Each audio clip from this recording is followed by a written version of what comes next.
Well, all right, you squares. What's going on? Check, check, check.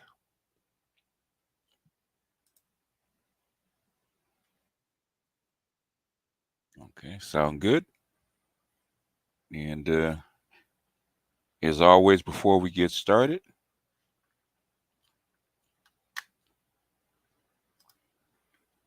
if there's any complaints, I'm done. I'm done with life, and it's all Jermaine's fault. It's always Jermaine's fault. I'm done. and if you're here, What's up, boss? You believe that? You hold on. Oh no. Do you believe that? Huh? Oh no. Ah! Oh no. Come on. Do you believe?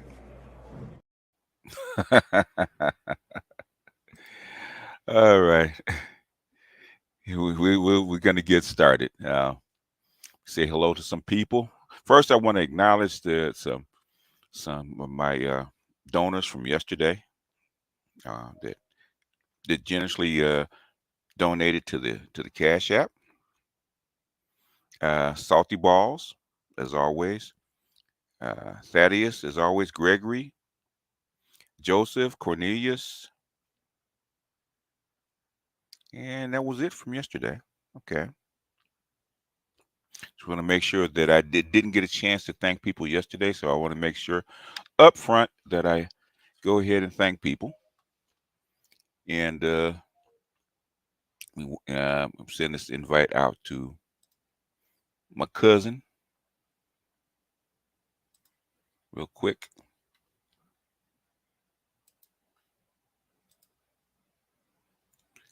Uh, I just finished talking to Dr. T, so we're a little slow today.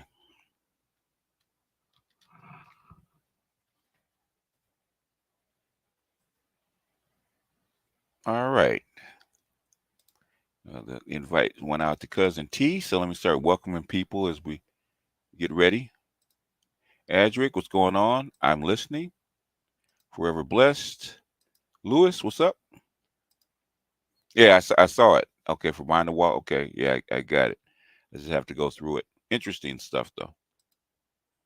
Eddie, what's happening? Black Lion, uh, our native cousin Tita's in the house. Forever blessed. What's up? Rahid, inside the squared circle. Okay, what's up? Snowman, what's up? You bleed now, Snowman? Everybody going in on my boy. Brian, what's up? Anacetus, what's going on? Pragmatic, what's happening? Black Pill, what's happening? Paul, what's happening? Hurricane Greg, what's going on? Bo Johnson, what's happening? Mr. K, Ocean View, coffee shop.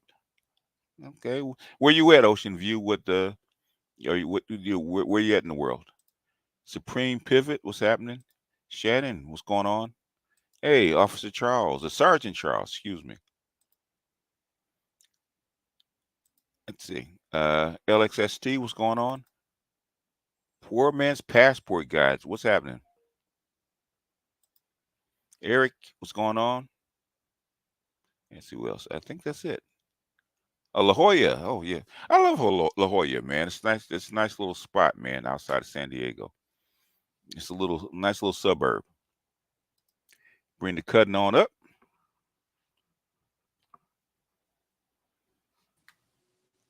That's it. Salute, salute. What's up? So what's up? So you got us indexed, huh? Yeah, there you go. Had to spin the block for the next part. I mean, this is one of those moments where it's definitely exciting. You can feel the momentum, and we're in a good space. Obviously, you had the Dion intro, um, loaded up, and that'll never age. It's one of those things. Legit that will legitimately not age no matter what the rest of this season looks like, because you already know what's coming. Yeah. Oh yeah. Yeah. Yeah. Yeah. Yeah. But it's too late. basically it's the, him winning the first game was a statement, and the next two was a confirmation. So basically, it's too late to slow them. You can slow him down, but you can't stop him. Yeah, and I mean, have you heard, the chatter about the collusion of other coaches, of like all the other coaches? Yeah, uh, that's after the horse is out of the barn. It's too late. Is because they're looking at it from the wrong standpoint. They're looking at it from the standpoint of what's going on the field. Okay, and Right, what's going on the field is secondary to really where all the action is. Um, really, if you go back in history, basically, college sports is entertainment. It always has been from the very beginning. If it's outside of intramural sports, it's entertainment. And right, entertainment means eyeballs, okay, and selling tickets and bringing people to the college and bringing people to the program, right? And his first three games, really his first four games, even Oregon, even though they lost, they got blown out. The thing is, it was the highest, its highest rated college football game for the day. right. Okay, basically, basically to the TV station, to the TV networks, he's a known commodity. They're not going to leave him. They're not going to drop him because they already um, know that this team is not going to be a great team. Just by a factor of one that hasn't been together long enough, hasn't recruited enough talent to actually be an established program. But the thing is, they got way more out of Deion Sanders in Colorado than expected. So Absolutely. I mean, they're not going anywhere. everywhere he goes, there's fanfare, there's like celebrity, people just want to be around him just to be a part of that energy. Yeah, Um, he's a brand. Okay, you can't get past that. right. He, So, he's like the Kardashians. They're a brand. I mean, we like them or not, Kardashians is a multi-billion-dollar brand, whether you like them or not. That's why I think I forget this wide receiver. He's actually going to start dating quote unquote Kim Kardashian, right? oh gosh. You know why? Is because she turned Kanye West from $60 million in the hole to a $3 billion winner. Okay, can't get past that. Yeah, yeah. I mean, once you belong to one of those celebrity houses, Yes. the Yeah. stuff we talk about offline, but Yeah. um, that energy is real, and everything that the machine gets behind it. So, This machine's behind it, and the machine is behind him. You can see it, and he is he's paid off. I mean, he's paid. Colorado loves it because he's paid off from the very first game.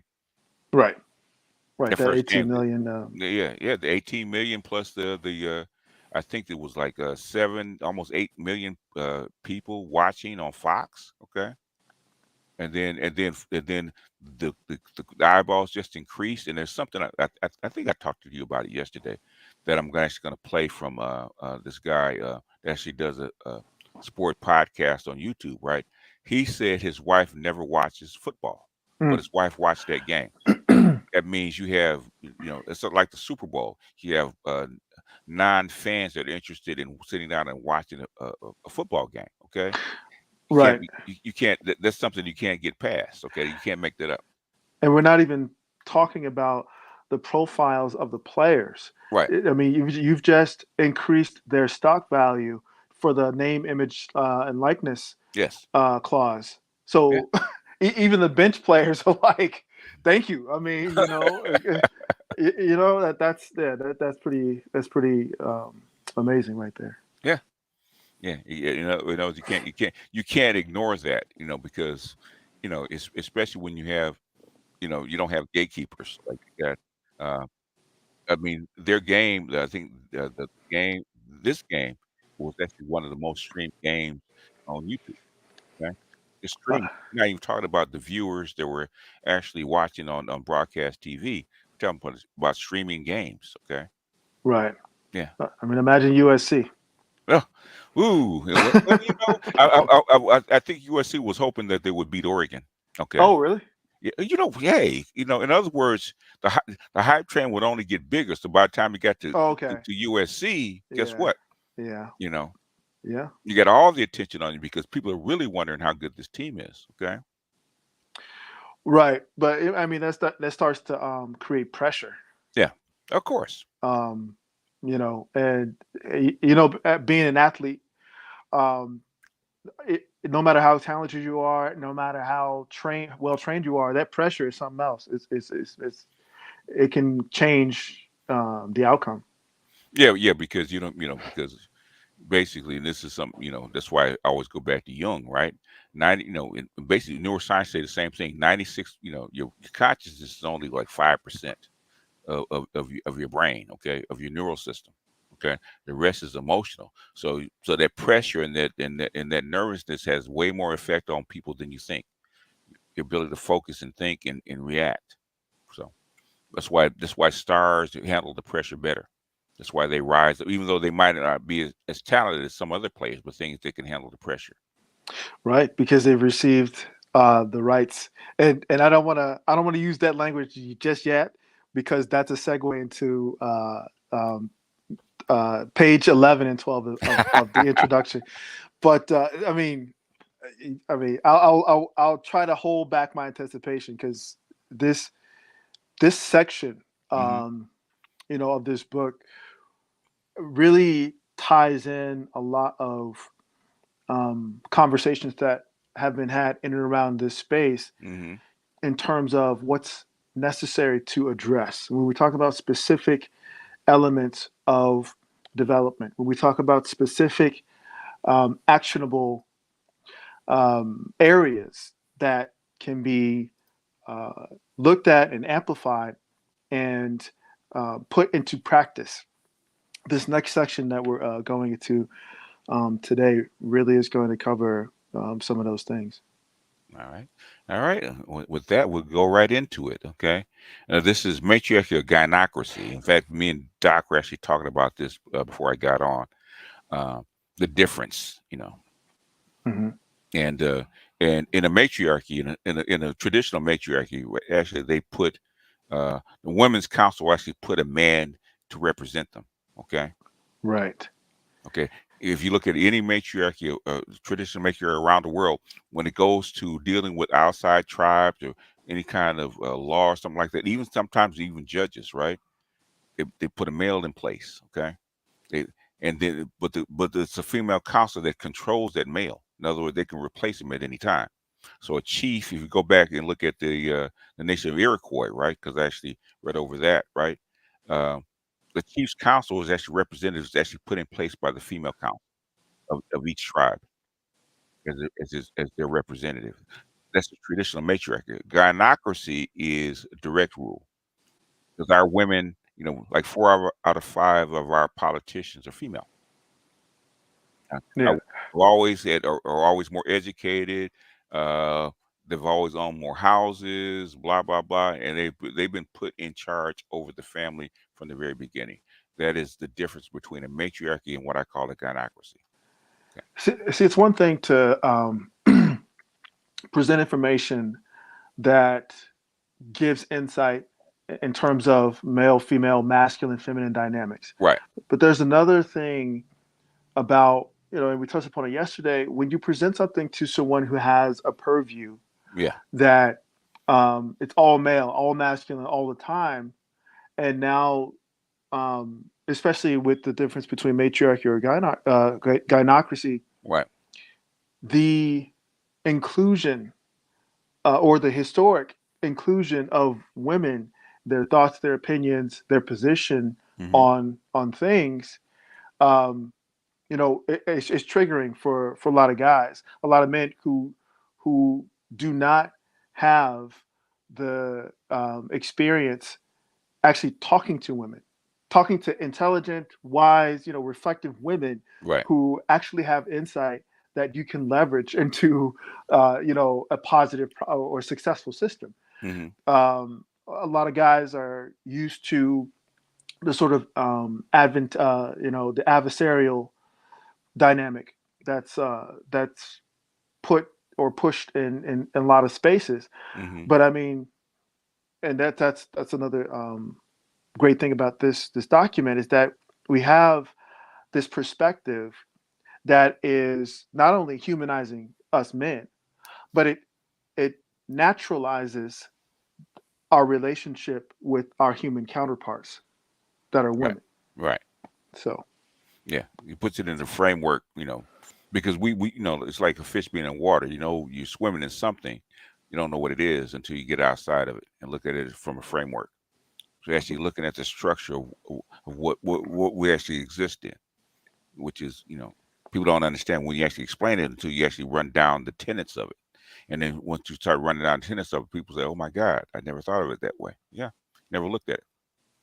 right, and we have the opportunity to see how it's been hijacked and weaponized. Yeah. Let's not forget that. Let's not play like they're not agendas that are afoot with Oh, this. oh yeah, yeah, yeah. It was there for a reason, and some of the reasons are intentional. Some of the reasons actually developed over time. Right. Yeah, which I have to say, our women actually agree with. Believe it or not, And, they like wielding the rolling pin. They like control. In fact, I've had that. If I could find it, I'll pull it up. Where in 1970s, when they were actually talking about men, it was actually men taking over the reins of the society, women pushed back. And this one woman said, "You got to forcibly take it from us. We're not going to give it to you." So and I think this is a conversation that you've had already Hmm. as well in terms of women understanding that they have been artificially placed Yes. and the headship position in a lot of households Hmm. as but it has serviced the function of survival and taking pride in being sort of that umbrella that protects your young male um, you know collective from this danger. And I mean, women are very, very aware of the danger that exists. I mean, okay, so we can go back to using Deion Sanders as the Hmm. example. Right. I always say once you get a seat at the table, that's when the knives come out.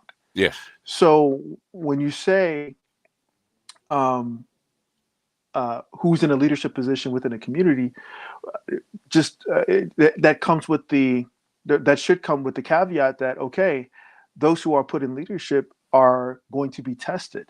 Hmm. They're going to have slings and arrows presented at them, and so even if the women in this collective have been artificially installed as the head or the however you want to say leadership, whatever Right. that means, Uh-huh. it comes with that notion that hey, as soon as or if that leadership would transition to the male counterparts, that is when the tactics, the true agendas and the slings and arrows will come out, or the knives will come out. Hmm. Yeah. Yep. Yep. Yep. And, from a place we never thought it would come from, which is our own women. We thought they would naturally take a step back, and that is not the case, nor is it will that they want. And still to this day, they say the same thing. So it hasn't changed. It hasn't changed. Right. So I mean, that's in the macro. That that's in the aggregate. But I mean, obviously, when you're face to face, you're having an intimate conversation, Hmm. and you're revealing that you're more than a penis, and a wonderful Oh, experience. more than a penis or a wallet for those that can, Yeah. they can, they, and when there's only a small percentage of women that can actually appreciate that. Right. Yeah, you know Then, that. well, no, absolutely. I mean, we call it speaking to your program, Mm, presenting mm, your program. Once mm, you do that, you step mm, outside of the casual fling or the excitement or the exchange of excitement. mhm, Then the woman starts to see, damn, okay, this is a man with a vision. This is a man with a plan. This is a man mm, with who has the leadership qualities. And she individually is willing to turn over, that autonomy to mhm, you. mhm. And again, I don't want to get too far ahead because that's going to be covered. So an aspect of that is covered in this introduction, Yeah. and it speaks to something that we touched upon yesterday about vulnerability. Mhm. How vulnerability shows up for men as opposed to women, and that's something that's going to come up in a few pages, I believe. Yeah. Yeah. Okay. So during the Great Migration, when African Americans began migrating out of the South to the North, policies such as the man in the house rules required that black families in need of welfare and entitlements could not have an able-bodied man in the home, whether it is biological father or any other adult man. Such a policy had a debilitating effect on black family and serves as a perfect example of the promotion demotion thesis, as the rules gave women an advantage that men did not receive, serving to bolster both an entitlement about what black people could accomplish and a sense of black female superiority. The promotion demotion thesis is essentially the cause of the black gynocracy. It explains why white society nominally advanced one gender while regressing the other by institutional means. Early education coupled with early hypercarcerality,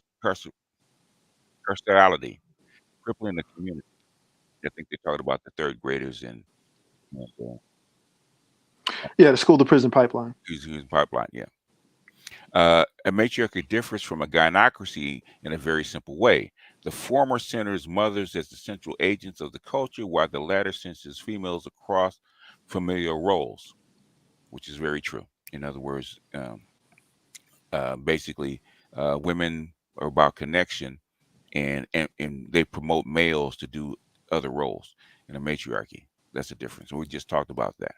Hmm. Despite its importance, a gynocracy is not bound to motherhood as its defining factor. Girls and women become central at different levels and times. Still, historically, women-led families using either term are important to prove that such an entity exists.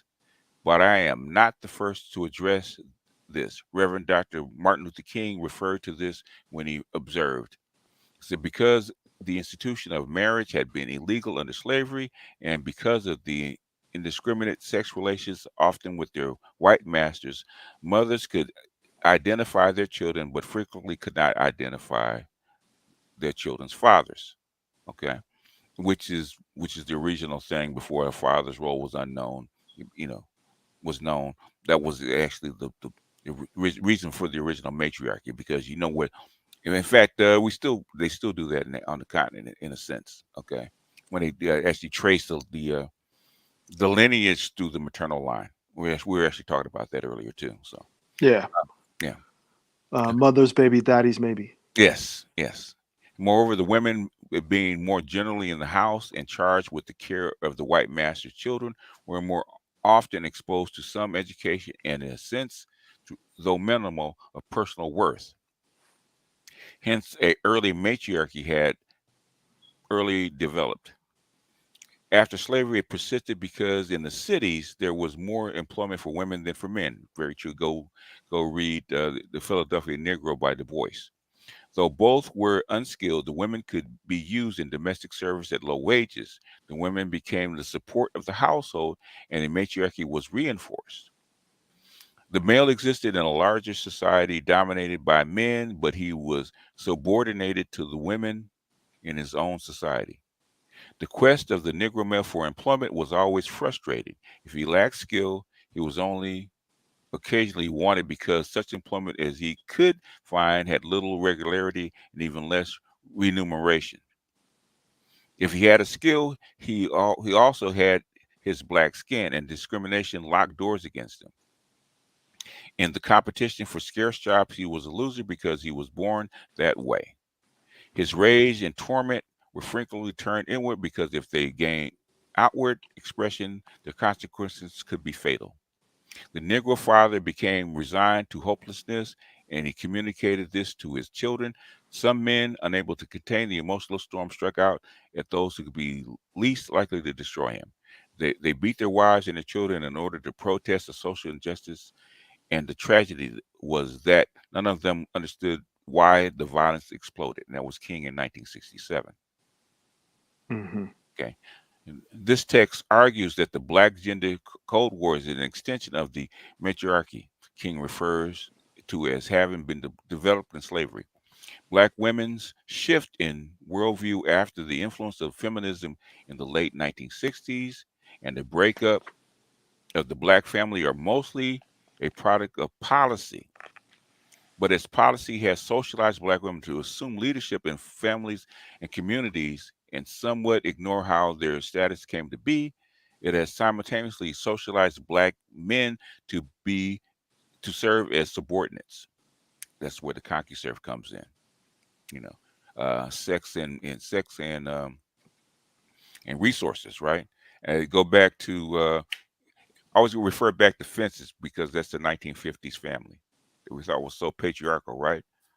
Um, if you go back and look at Troy, even though he had his pipe, had his drink, when he came and sat down, who did he give his check to?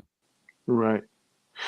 Yeah, and it's so interesting because there are a lot of memes and social media skits that mirror this exact sentiment Mm-hmm. or dynamic. Because, and I'll try to forward it to you if when I'll pull it up. But the skit starts out where a man and a woman just got through exchanging intimacy, right? Right. And she's like, "Oh, you did it so good. You're not going anywhere. You're not, you can't leave. You may Right. as well call up your mama." She said this. I'm quoting her verbatim. Call your mama. Tell her to give you your birth certificate and social security card from under her mattress and give it to me. I kid you not. These are the words that were used, and I'm going to send it to you. And when you see it, verbatim. Call your mama. Tell her to send me your birth certificate and social security number. I'm gonna go get you a PS5 because you're not leaving. I was like, ain't this about it? But I mean, it's so ingrained in the fabric of how we're socialized. Yes. Had I not had references like this or Mm-hmm. reference material like this in these spaces, Uh-huh. I would not have had the vocabulary to be an observer and not subject to just, oh, this is regular. No. Now, okay, I'm cursed now, right? I'm Mm-hmm. cursed with the eye. The eye has been open so I can see how this is Yeah. expressed throughout culture. This is popular culture. This is social Yeah. media. Yeah. It's crazy. Yeah. I had the same. I have a similar story. Like when my fiance, I moved in with my fiance, right? When I was like 26, 27, and the the debit cards for banks had just started to come out, right? I think it's like Hmm. 80. I think it was 85 or something like that. Hmm. And I got one, I got one. I got a backup. I give it to my mother just in case I could, black folks get locked up all the time, right? Right. There you go. I need an emergency just in case something happens to me. I need money. I need somebody I can trust can actually go get the money, right? And so I moved in with my fiance, and my mother gave her the debit card that I gave her to my fiance. Right.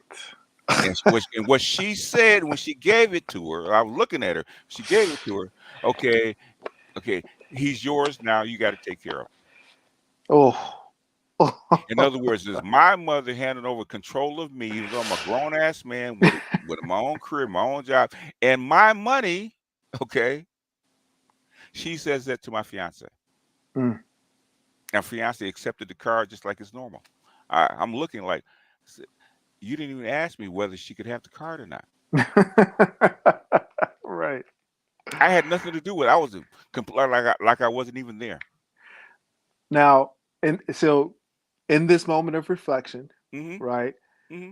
I can ask this question: Yes, sir. where else would you go? What other option would you? What's option number three? You know what I'm saying? Like, Yeah, I was, yeah, I was stunned because I've always been like a Sigma, and I was kind yeah, of stunned, right? Because exactly. I go, I went to white schools most of my life, right? So when I see two black women doing this, it's like, what, like what the fuck? What things? What are you Right, gonna say? Okay, you okay? Fine, she can have the card because she's your mate now. Okay, so it's no big deal. But the thing is, my mother's saying that it's like a father handing over his daughter to the husband, right? boom.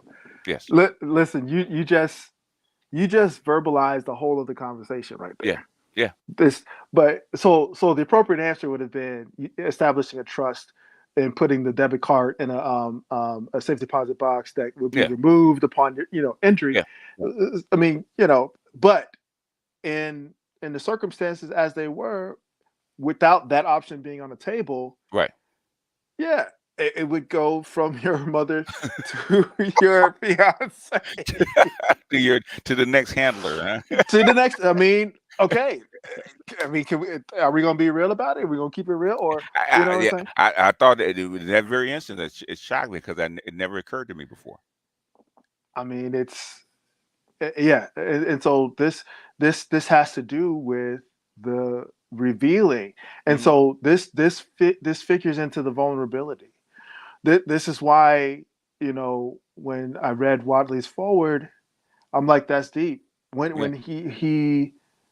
when he asked, when having these conversations, will we subject ourselves to vulnerability? Well, this is that vulnerability. Hmm. Having insight into these instances within our own histories, and we're saying, what the fuck? Yeah. Like Yeah. Yeah. Yeah. that's a moment of vulnerability. um that now it's like there was nothing really. I mean, obviously you could blow up the situation, but who wants to do that, right? um but when we look at it now, we're like, oh my gosh, that's Yeah. shocking. Everyone I've been with after that, I noticed that same thing. They thought they were my handler. Right. I was an object for them to possess instead of vice versa.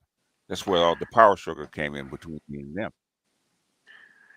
And there's a lot that can be said about that too, because again, like I said, these conversations have to do with awakening and addressing and speaking to our humanity, right? In a way that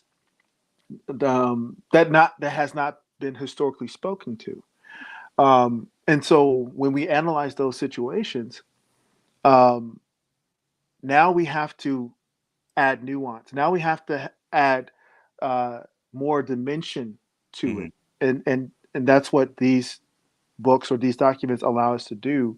Now we have more dimension to those moments, to now inform the next generation or Yeah. inform those who are listening. Hey, this is not just a flat or a one dimensional situation or negotiation or one way negotiation. Because when in the case of the debit card, there was no good negotiation.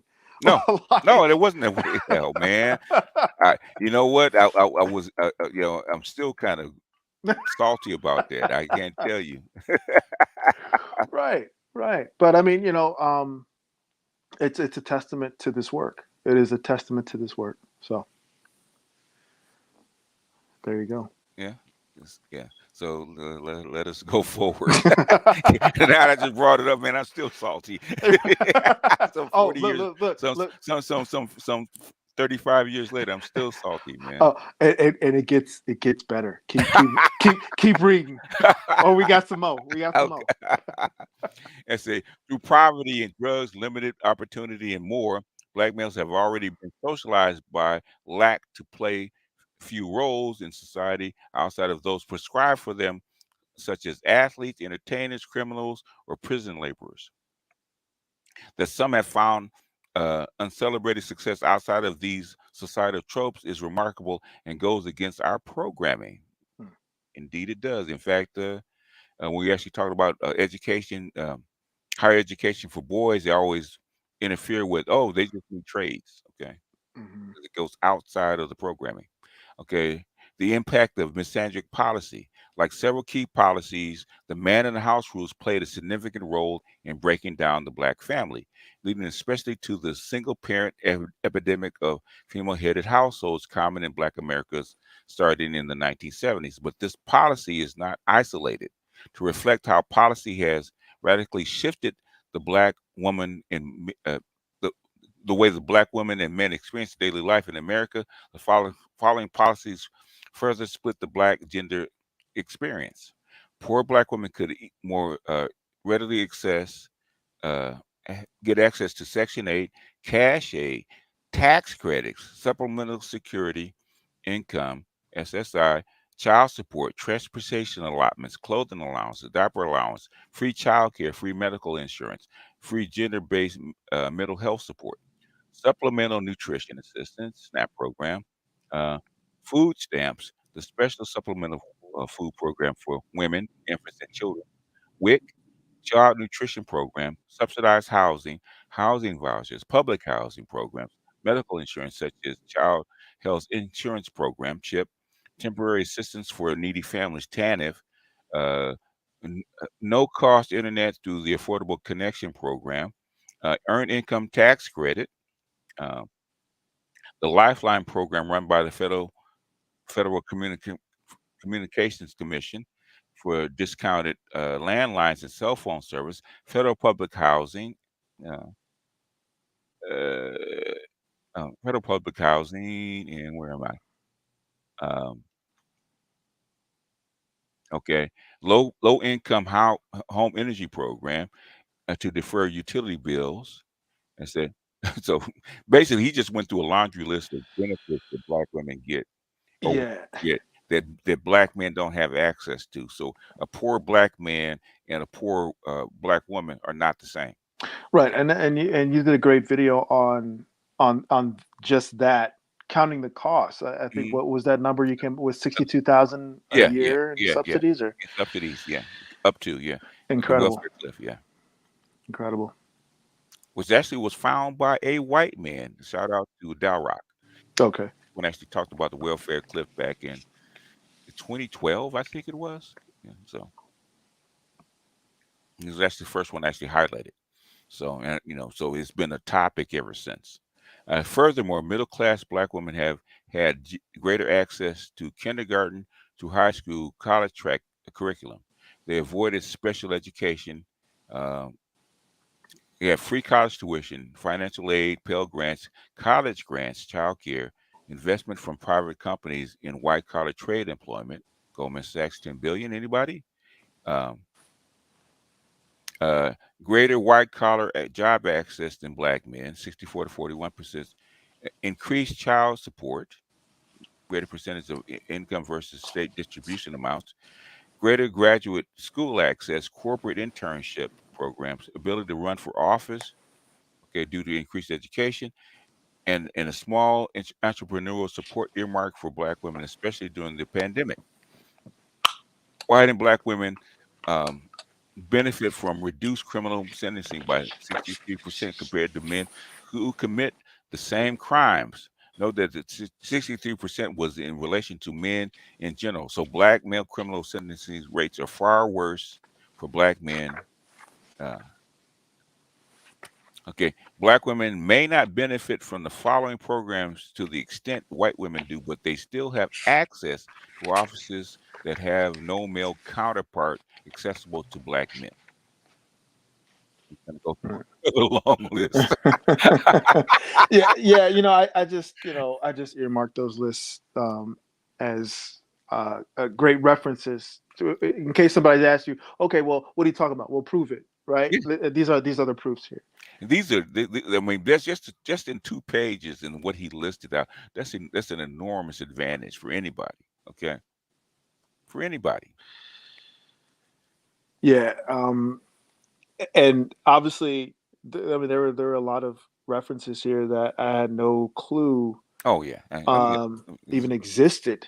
yeah, yeah. Um, but you're assigned a social worker that can navigate you through, and and I say you, I mean, the applicant. I was at when my daughter had had my grandson, right, and Hmm. she wasn't married, but she had my grandson, right, Hmm. and I'm visiting her and the baby because she's in the hospital, right, and a social worker is outside the room, is in the room giving her the game. Okay. Oh, wow. Wow. The baby's just a day old, Wow. and the social worker's already giving her the game. White social worker giving her the game. A program she could get, stuff that she could do. The baby's not, is just a day old.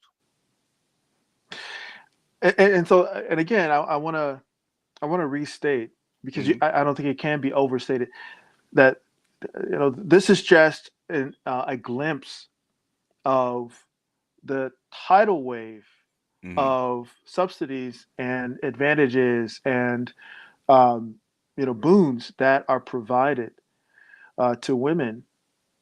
And when we have these conversations about expectations of bringing whatever to the table, Right. the average man has no clue that this is on her side. you know, um, in terms of not allowing you to be the leader, not Yeah. allowing you to even occupy, space in her domicile, or cohabitating with you. So, um, the benefit of having this reference material is so that we can, or that men can have this to refer to when having those bring to the table conversation. Um, well, first of all, hold on. Let's understand what the table is, but let's also unpack what we know is on your side of it. Yeah. You know what I'm saying? Before we even get out the gate. That's why it takes like 60, 70,000 just to replace what she would lose by being with you. Wha- Okay, now that is a very interesting point. It's a very necessary conversation in what you just said, because when we talk now, we're having a conversation about value. Hmm. What's more valuable? A positive, progressive, fulfilling relationship, Right. or um, you know, doing it for the gram, Yeah. or projecting a certain lifestyle. And again, okay, I'm going to cut this off here because we're about to approach that section Okay. that that discusses just what you mentioned right there. What Hmm. what what does she what are the costs of her partnering, or um, pairing up with her counterpart? With the current part. Yeah. Yeah. Yeah, that's coming up pretty soon. Yeah. And it says such are the many ways institutions impact poor and middle class black families. Consequently, poor black men often cannot leverage such resources to the same degree black women can. That said, when you add law enforcement's capacity to the side with women, where the question of a intimate partner violence is concerned, this provides women with another resource men do not get, a resource they can leverage out of revenge, anger, or coercion with few checks and balances. For example, when it comes to the frequency of female initiated sexual violence, it generally goes far underrepresented. Say Laura Stemple observed that concerning female penetration and underreporting. Uh, said there are numerous disclosure obstacles for victims of female perpetrators that ought to be kept in mind, particularly as reported in crime and other official reports. Uh, more of these, uh, more of these disclosure obstacles can operate to obstruct the ability of victims to access health care, recovery support, and legal redress. I said, first, the widespread perception of women as non-threatening complicates the way abuse is confronted by victims who experience uh, harm. Uh, Tellingly, researchers have found that victims who experience childhood sexual abuse at the hands of both women and men are more reluctant to disclose the victimization perpetrated by women. Indeed, the discomfort of reporting child sexual victimization by a female perpetrator can be so acute that a victim may instead inaccurately report that his or her abuser was male. Okay. Ooh, Mm, really? mm. Hmm. Okay. Male victims may experience pressure to interpret sexual victimization by women in a way more consistent with masculinity ideals, such as the idea that men should relish any available opportunity for sex. S- Mhm. Or sexual victimization might be reframed by observers as a form of sexual initiation or as a rite of passage. And we've seen that to make it seem. Go ahead. No, you just hit. I was gonna let you finish that sentence, but that is what I've been waiting for. That this is the portion that Mm, really struck another chord, because when we okay. you know rites of passage, that's spoken of a lot in these spaces. As a Mm. matter of fact, the conversation that Dr. T had with the gentleman on his live stream yesterday evening Right.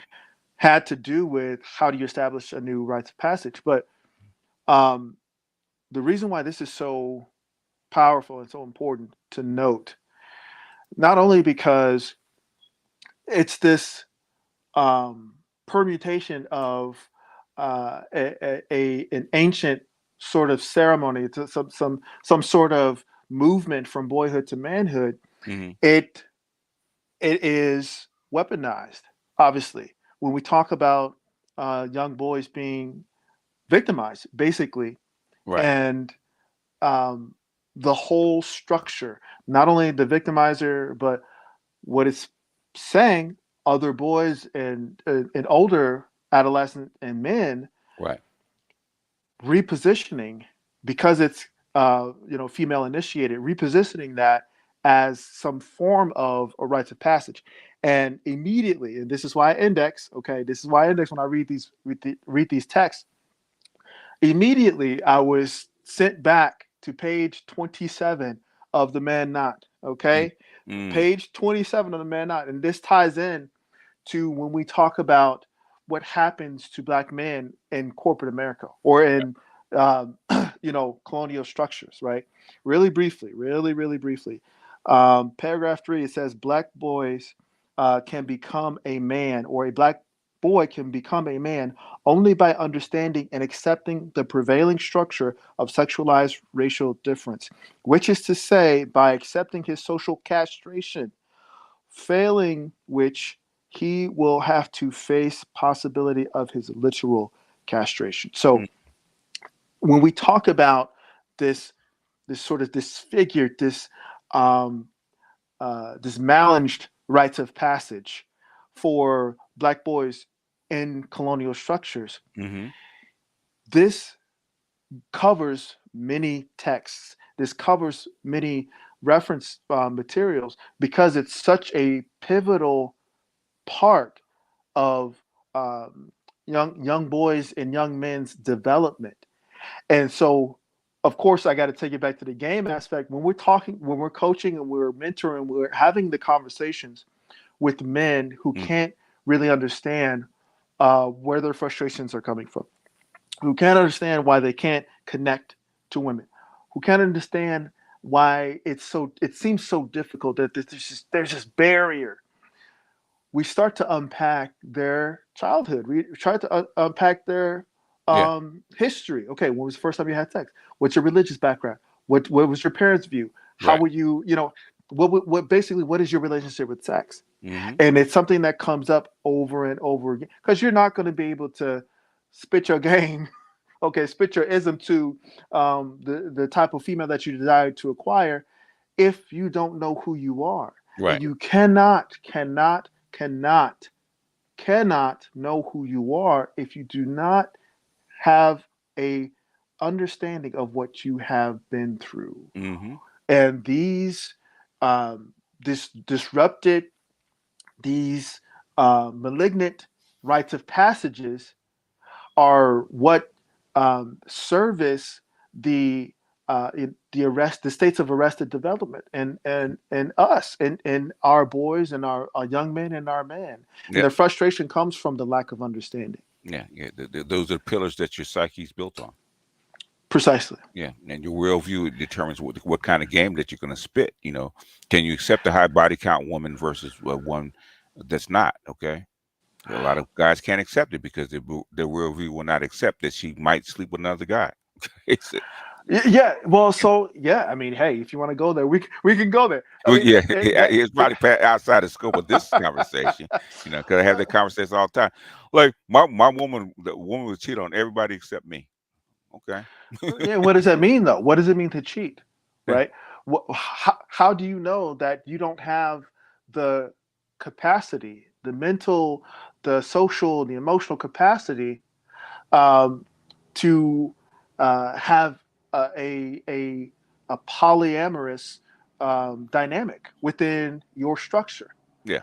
Um, And again, this all ties in, because then that's why I keep saying this is the intersection of Mm-hmm. scholarship and game, because when we understand these other factors Mm-hmm. that go into the underlying roadblocks, the underlying mental block, the underlying emotional stunted growth Mm-hmm. of men, now we have a vocabulary. Now we have statistical sort of references and research based knowledge that allow us to more clearly and succinctly articulate why there is this blockage, why there is this blind spot, and how we can use this to process and to heal and hopefully heal. I mean, because it takes time. It takes time and repetition, Mm-hmm. um, because most men are stuck in that walled off. Like I said, they wall off their inner child in this machismo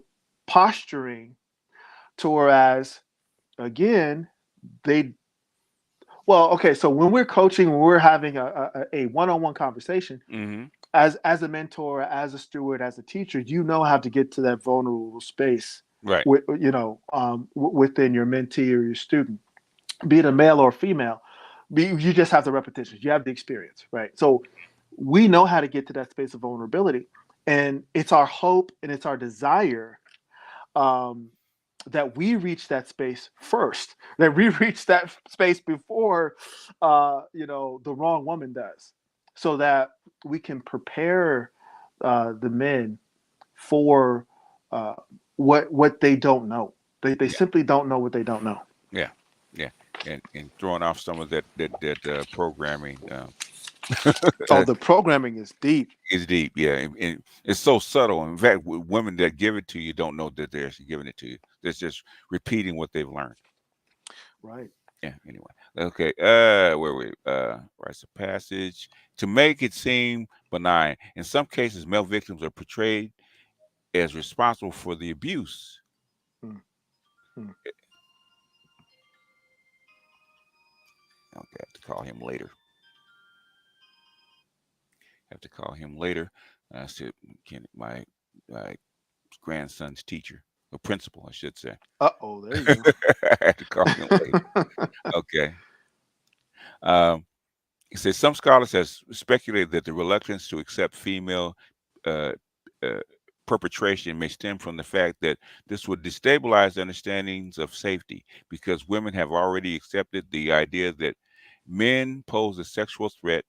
The notion that females may also be threatening is particularly unsettling. For lesbian women, the acknowledgement of sexual victimization within relationships cracks apart the belief in a lesbian utopia. It's the victimization by women in context of incarceration is underreported. Even when the abuse by female staff is reported through proper channels, women accused of sexual victimization are more frequently allowed to resign than they are prosecuted for a crime because rape and stuff like that was a property crime under patriarchy. Okay, Mm, mm, reevaluated. Okay, which mhm, parallels the more lenient treatment that female perpetrators in the broader community receive. In other words, rape used to be a property crime against the womb of the family. Okay, which is the female. Okay, mhm, so rape was considered that. So men don't have wombs. So mm. rape didn't Right. apply. In fact, in some states, rape still doesn't apply to them. Okay. Crazy. Yeah. The abuse of women inmates by other women is often dismissed, described as merely a catfight, or explained away as an attempt by women to replicate outside family dynamics inside a prison. Now, isn't it interesting when Mm, intersectionalists or feminists uh, talk about male privilege in the context of, well, boys will be boys. That's what men say. You men always say mhm. you disregard your misogyny as boys will be boys. Well, what about uh, cat fights? Mhm. Okay, what about the feminine side of that dynamic, and the things that are swept under the rug and that are driven by the wayside under the guise of, oh, they're just playing, or they're just being women. Yeah. This is so interesting, and this is great that this insight is produced. Yeah. Let's see where are we. I think that these benefits. Let's see. Okay. These benefits, whether based on policy or culture, provide women with immeasurable benefits that problematize Black men's lives. And each resource serves as an incredibly powerful lobby to not only promote entitlement in Western Black women, which arguably exacerbates her expectations of men to compete with her network of resources to prove his value. So we're going back to the cliff. Right. Yeah. Well, Go ahead. You want to say something? I was going to say that, I mean, that's a, and Justin gets further into um, sort of an expansion on what that looks like in corporate America or in the workspace, and in that you're not only competing, so-called competing with your natural counterpart, but Right. you're competing with the system Right. that, to quote Curry, requires that you self-castrate. Yes, yes, you do. Yeah, just like you did to the white man, right? Self castrate. Oh my gosh! Yeah, yeah, Oh yeah. man! Which is something Martin talked about. What about the black father in the family had a low power because of this. Right. I mean, so it's more than just. It's not even a double-edged sword. It's. I mean, I could see if there was some positive that you can derive from that, or some healing aspect. It's all kill, no Hmm. heal, right? Yeah, Um, damned if you do, damned if you don't. I mean, look at the academic space yeah. for and how what type of environment is in store for a true revolutionary or just a masculine man, Hmm. right? Um, I mean, you've heard of um, how Dr. Neal looked at under a microscope for his views, or even the trepidation that Dr. Johnson had with putting out a work like this because it flies in the face of the establishment. Yeah, yeah. Well, yeah. It upsets the order of things. Okay. Right. So you navigate those landmines outside, and then Yeah, you come home to what? yeah, yeah, yeah. It- you become the concussor in the family. Just like you come in, take off your shoes, and give her the check. Go sit in your car, sit in your chair, and shut up. You know, let her run the house. You know, let her Crazy. run the family. Yeah, and this doesn't include her family and friends who also benefit in similar such fashion from those same resources. This process alone may have impacted declining marriage rates, as it likely disincentivized many black men to marry, which it did. This bifurcated treatment of black men and women regarding policy access has also made dating, mating, and marriage and family formation more difficult over the generations. Uh, Also, the duration of marriage too, because they didn't need you. Okay, they can not be happy and trade you in for another better model. Hmm. So you see cousin T-Tall working in your neighborhood. Okay, your marriage is probably over. Okay. No, I don't want no part of that. I'm cool being. I will be the side piece. I will be the. Listen, you remember that BB King song "Outside Help"? Yes, Okay, okay. You the relief valve in case pressure that's it. builds up. Okay, all right. That's and I tell her you better stay with that man. He a good man. Stay with that Stay man. with that man. I heard And that. right, pat her on the butt, pat her on the butt on the way out. Way Going out. back home. Yeah, yeah, Get back in there, champ. yeah, clean up, clean up, clean up before you go home. Okay, okay. For example, to match value, a man living in the same quality of life as a woman who earns much less or may not even have employment may have to earn tens of thousands more to compensate. We just talked about the welfare cliff. Uh, this is made more difficult in that some women ridicule black men who have not achieved as much, largely due to not receiving the same types of policy benefits. And we've just heard that about the bus driver and what Tyler Perry was talking about the light bill or the Right, electricity bill, right? Okay. right. Uh, in contrast, others overlook men who may earn more through blue collar labor who have no debt due to education, but lack the status of advanced college degrees.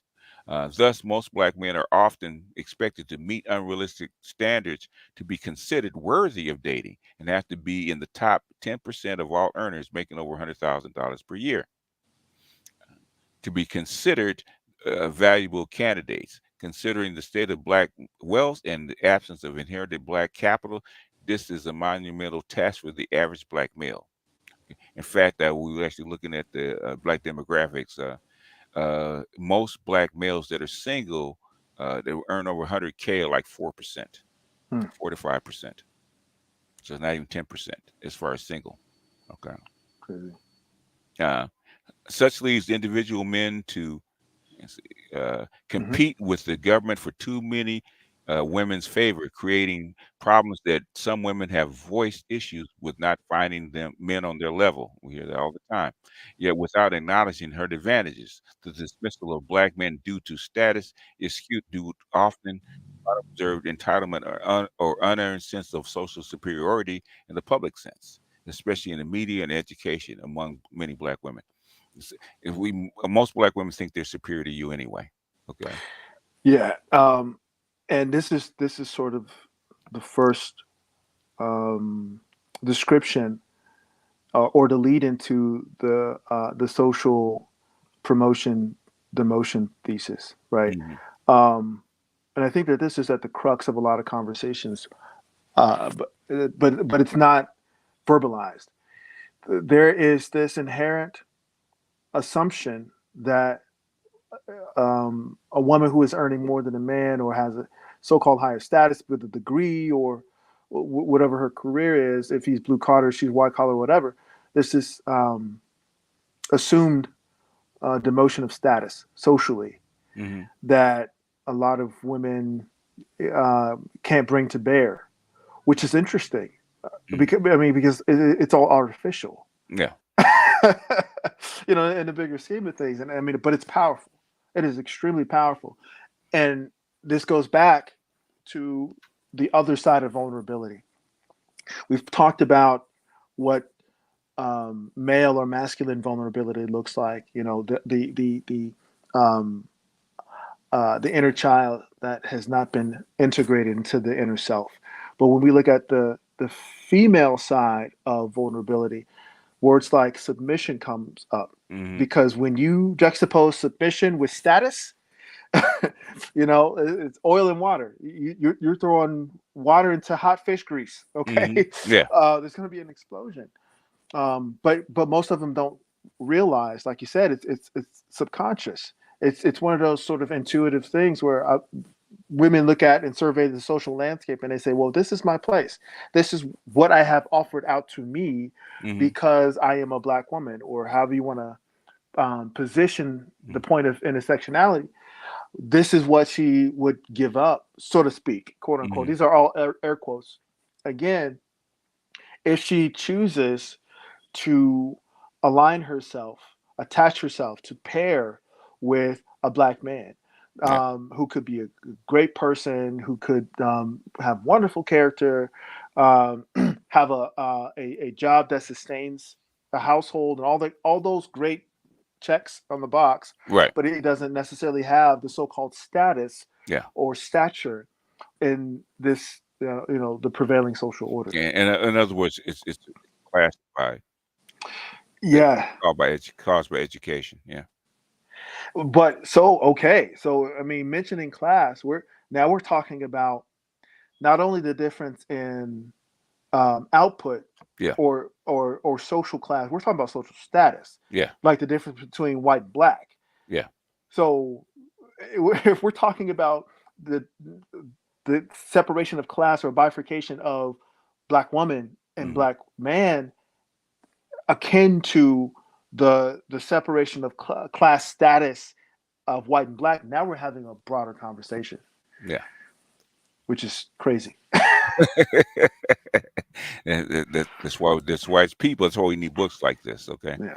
Say black female entitlement could be seen in the split between black males earning capacity and black women's decreasing need for them to due to the state of philanthropic economic replacement term Monahan scissors after the despised former Assistant Secretary of Labor in the Johnson administration, Patrick Moynihan, reviled by many black intellectuals. Moynihan is often reduced to blaming black women for the fall of the black family due to the single parent parenthood and stating that the black family's out of wedlock birth rate, then around 25%, will soon produce all sorts of progress halting social ills. Actually, that was coming from Clark, called the Tango pathology. Okay, Mm-hmm. despite the accusations, Monahan also observed a phenomenon few acknowledged, which they actually ran from. If that women and white liberals actually poo-pooed it because it would actually upset things, right? That's where blame the victim actually came, and they didn't want to actually acknowledge the matriarchy that he actually. That was the real term that actually caused the upset about Moynihan's report, the black matriarchy. Right. Authority without responsibility, With my essentially. responsibility, yeah. He said Monahan's focus was the jobless rate of non-white black males aged 20 and over, and the marital separation rate of non-white black females. Year after year, the lines tracked each other. When joblessness fell between 1952 and 1954, so did the number of women living apart from their husbands. When the unemployment rate surged around 1955 again in 1958, so did the marital separation. And then something completely unexpected cropped up. Sometime in the early 60s, in 1961, the correlation grew weaker until 1963, then evaporated, and the erstwhile parallel lines of black unemployment and black marital separation actually crossed one another. Separation rate moving upward while the jobless rate moved sharply down.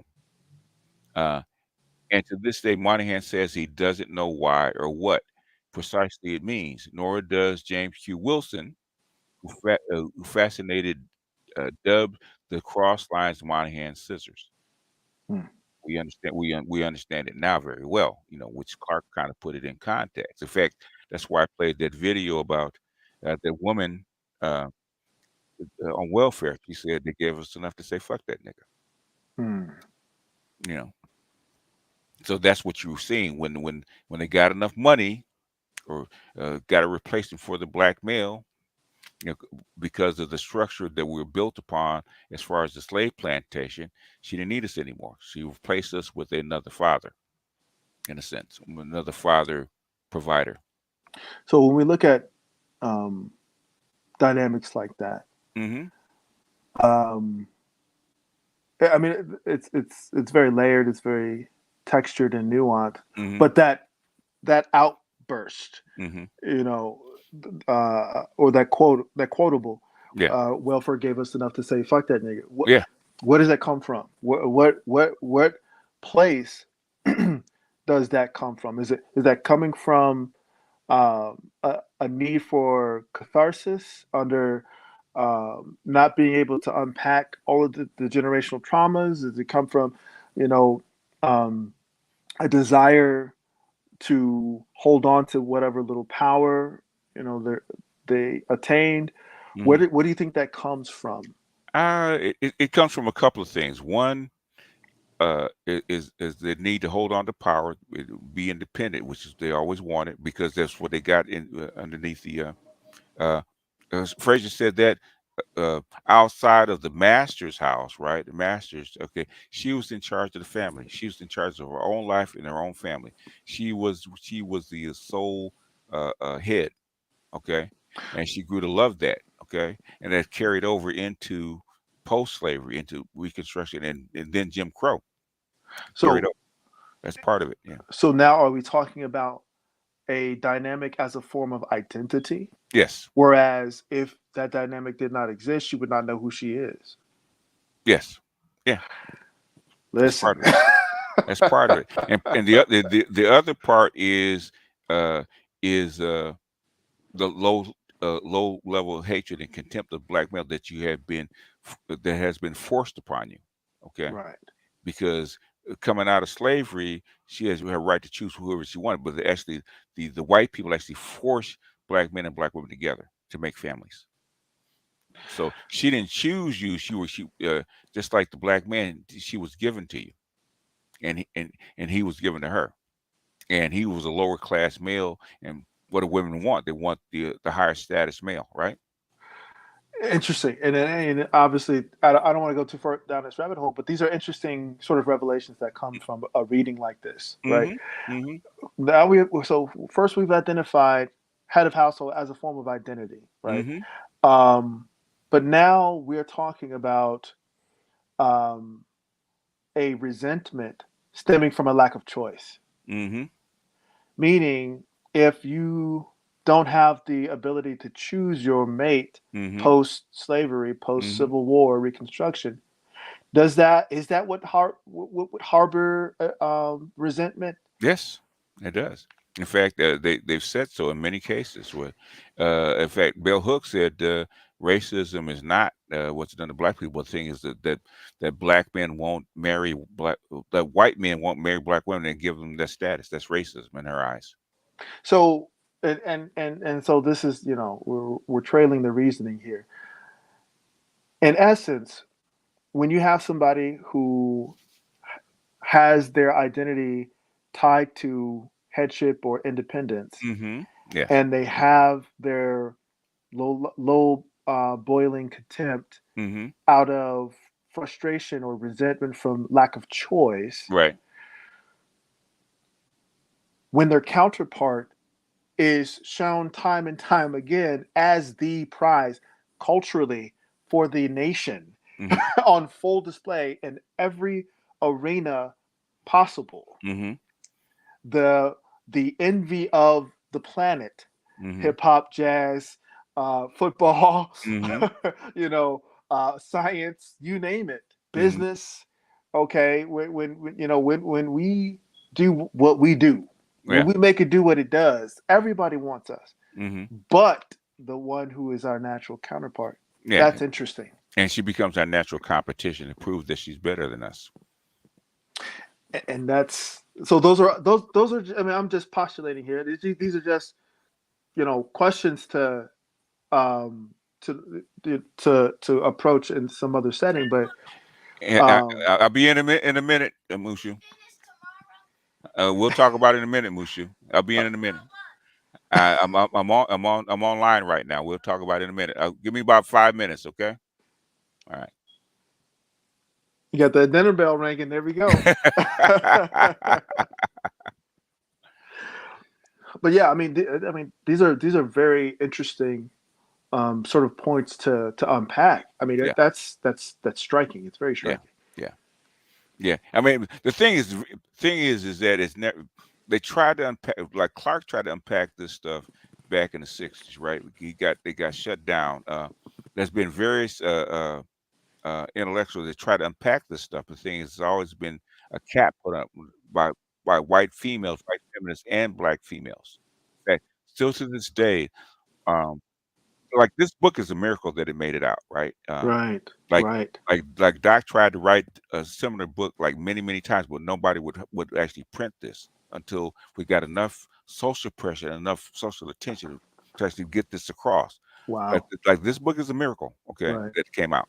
right. If you talk to him, he tried to print a similar book that's even bigger than this, but a similar book some 10 years ago. Okay, but nobody wanted to touch it. Mm, So, so the mm. fact that at this moment that you have this book because of because of what black women want as far as power is concerned, right? They don't like this stuff to be out. They don't like this stuff examined.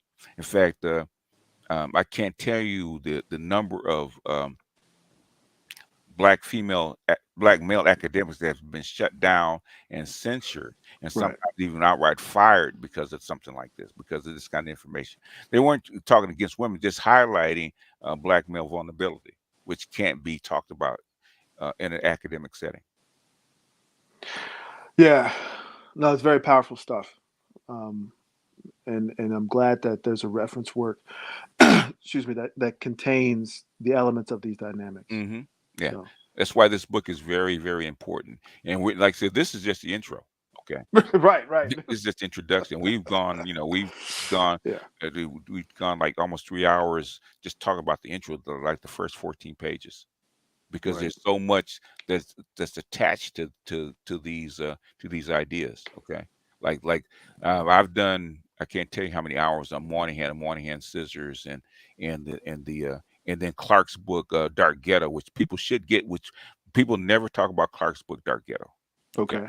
they talk about the doll test, which he's known for. Okay, but they never talk about Dark Ghetto, which actually invoked Moynihan to actually write this paper. Interesting. That's Interesting. where the tango pathology comes from. It comes from Clark, not Moynihan. But most people don't know that. Right. Okay. So, for today, I mean, do you want to go to where Yeah, we? just pick a spot where you want us to go. Yeah. Um, we covered what I thought was very important in terms Hmm. of um, the perceived loss of status, Right. and that being sort of a point of contention that's not mentioned in these conversations about what someone would bring to the table. Hmm. Um, so if we're skipping through Yeah. the pages, we're talking. Okay, so page 15 talks about the social promotion slash demotion thesis, Yeah. which is very poignant. Um, 17, let's see, it talks about, let's see, when treated like a sexual or violent threat simply because they exist. This is referring to black men. Right. Title IX is not considered a means for protecting such vulnerable black men. I thought No. that was No.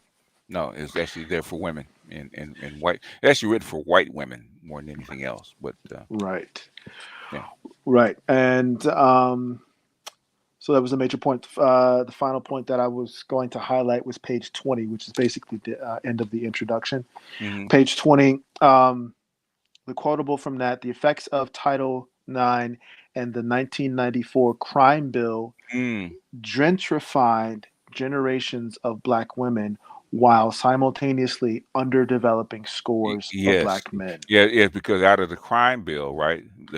There's two things that happen in one in '94 and one in '96. One is '94 crime bill sending scores of black men to prison, right?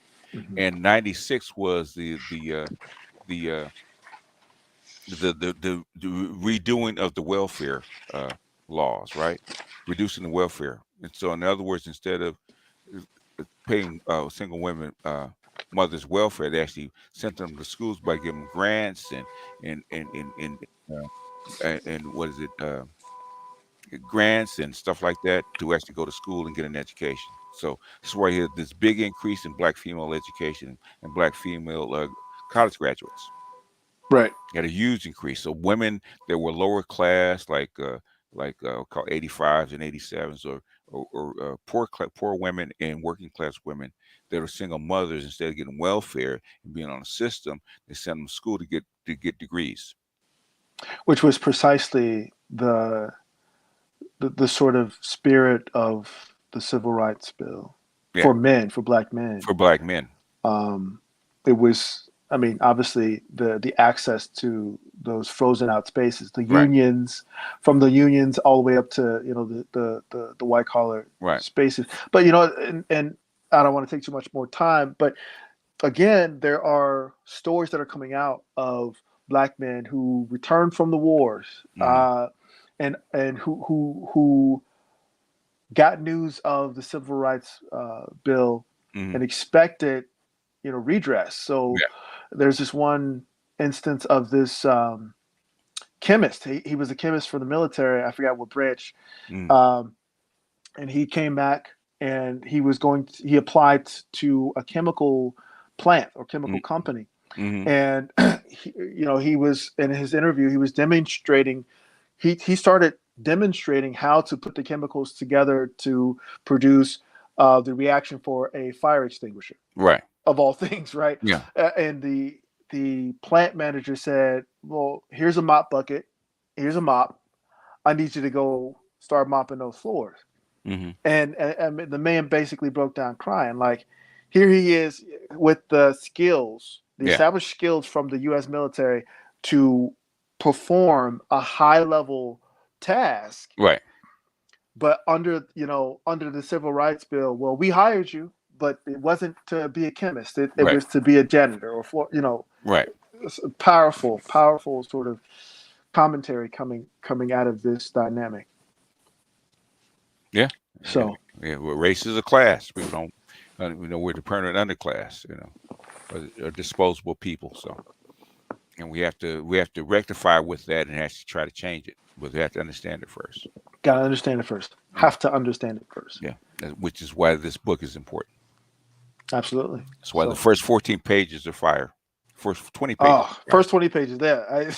Well, But yeah, no. Thank you for the opportunity. I appreciate it. I And appreciate the you riding in the co-pilot seat. So certainly. So we look forward to more conversations like this going forward. I know this is going to spark other conversations because now, you know, and once people get into look, we didn't even touch upon um, the really cool and interesting reflections of manosphere topics or Black manosphere conversations right.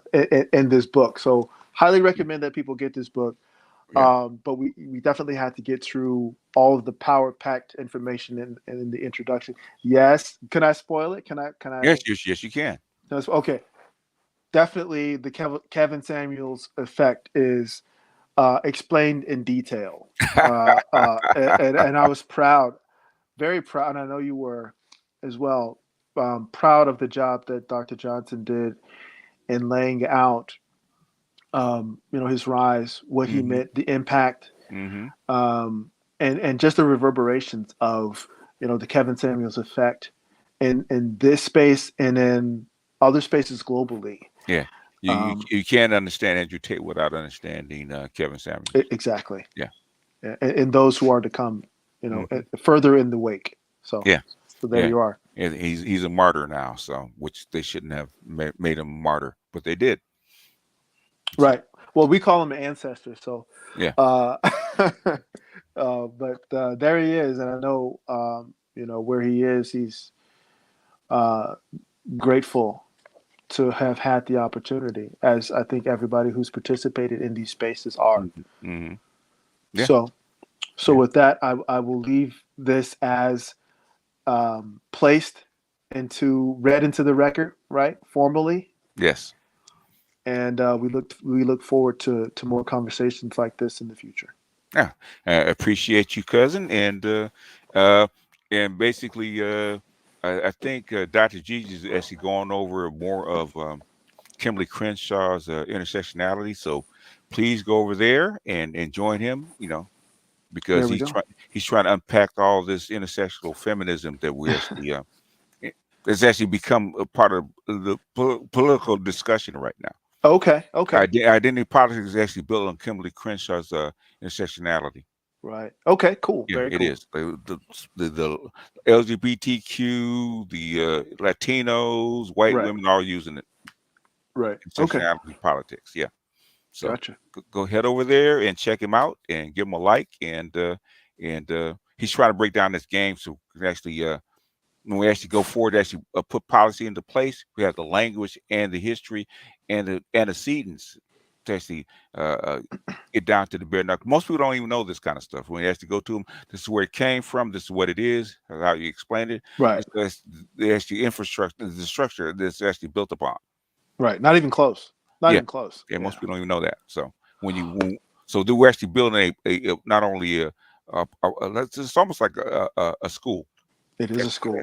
You actually learn how to deconstruct these things. So when you actually go forward in these spaces, you have the language and the knowledge to actually defeat most people in these arguments and actually start putting policy into place. Okay. Well, there you go. Well, salute to you and peace to the chat. We'll see you guys on the other side. All right. Thanks, cousin. Gutton. Salute. All right, y'all. Peace out. I gotta run. So where's the next chat? Okay, the next chat is Dr. Gigi, and let's see if I can pull him up real quick. Let me stop sharing the screen, and we're gonna pull Dr. Gigi up. Uh, where's Dr. Gigi? There he is. All right, let's go ahead and share it.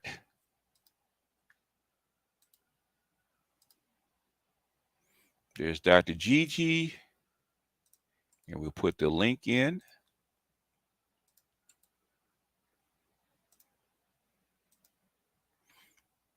And he's talking about Kimberly Crenshaw and demarginalizing the intersection of race and sex, which is what a lot of your, like I said, a lot of your identity politics is actually built upon. So head over there and check him out and give him a like.